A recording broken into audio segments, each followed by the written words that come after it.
channel. I'm Tia. I upload 4 times a week, Tuesday, Thursday, Saturday, and Sunday. So if you haven't subscribed, please do so and become one of my little doll babies. If you're already one of my doll babies, welcome back.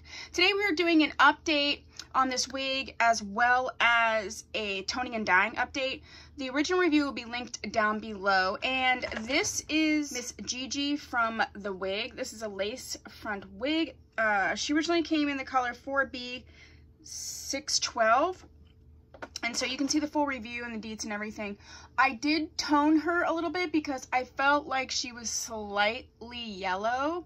I definitely feel like she is not as yellow. I will put a clip up of her when I originally reviewed her. I really love this wig because just the dimensions of the blonde is really cool. And it's definitely a number for root. She is a little bit like staticky right now, and that's from processing and washing and everything. I would just need to put a little bit of smoothing cream or put some hairspray on my hand and run that through. I also did and am experiencing a little bit of shedding.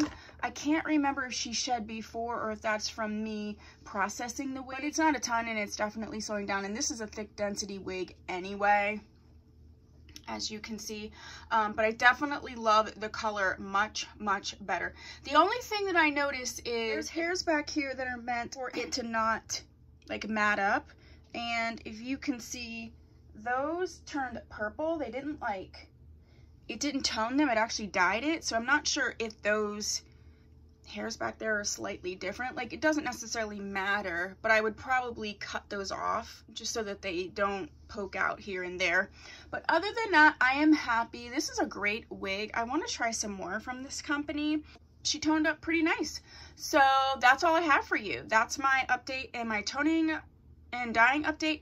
Again, I'll put the clips in of what I did with her. I do have a whole toning and dyeing series, so I'll link that down below. If there's another wig that you would like to see toned or dyed, go ahead and put that down below. If there's another wig from this company that you can suggest to me, put that down below, okay? And if you haven't subscribed, please do so. If you have, thank you so much. I'll see you in my next video. Bye!